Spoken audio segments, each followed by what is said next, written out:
put out in these past 10 days regarding the city manager position finalists have been under intense public scrutiny due to radically opposed opinions coming out of El Paso, Irving, Harlan, and Lubbock, as you all know.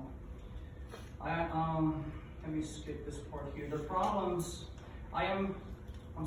this is quite positive, as it shows that many people out there are really paying attention to what you guys do here and are willing to civically engage in critical, local level decisions.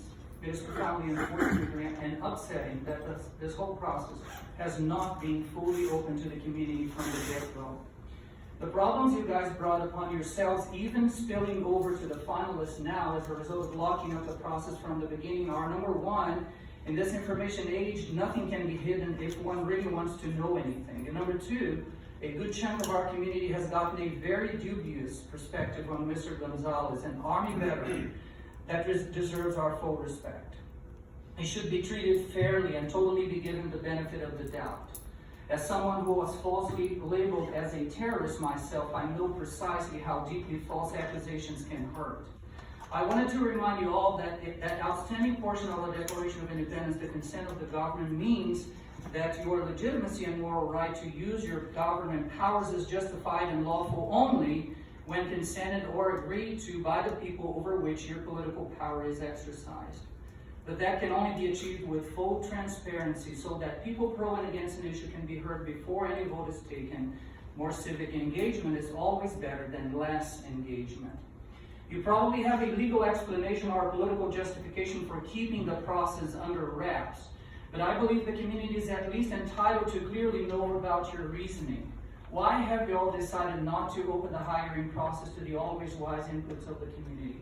For the sake of true transparency, not lip service, the community deserves to talk at least to the 3 finalists, just as Midland College did in their presidential pick, although they didn't need to, in order to publicly explain why a professional who has just been fired from exactly the same position 2 minutes ago would be the best fit for that same position in our city, or why he's allegedly being prohibited from ever working again for the city or part of Harlingen, or why he had ethics complaints filed against him for paving a street without the authority to do so.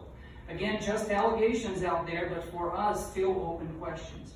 You guys might know the answers to those questions. We don't, and we should.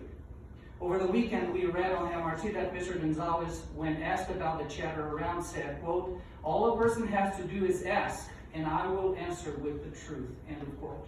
So let's hear from him, not after your vote, but before it. In conclusion, the group of citizens I speak for here today respectfully asks you to please postpone this vote for 30 days so that the community is allowed to have Mr. Gonzales publicly vetted in open mic public hearings, preferably one in each district. Then, after that, may the majority win. Above all, may truth win. We're here to help you all govern, not to boss over you. Thank you. We are very grateful for your service to the community. Thank you very much. Thank you very much. I have no further cards.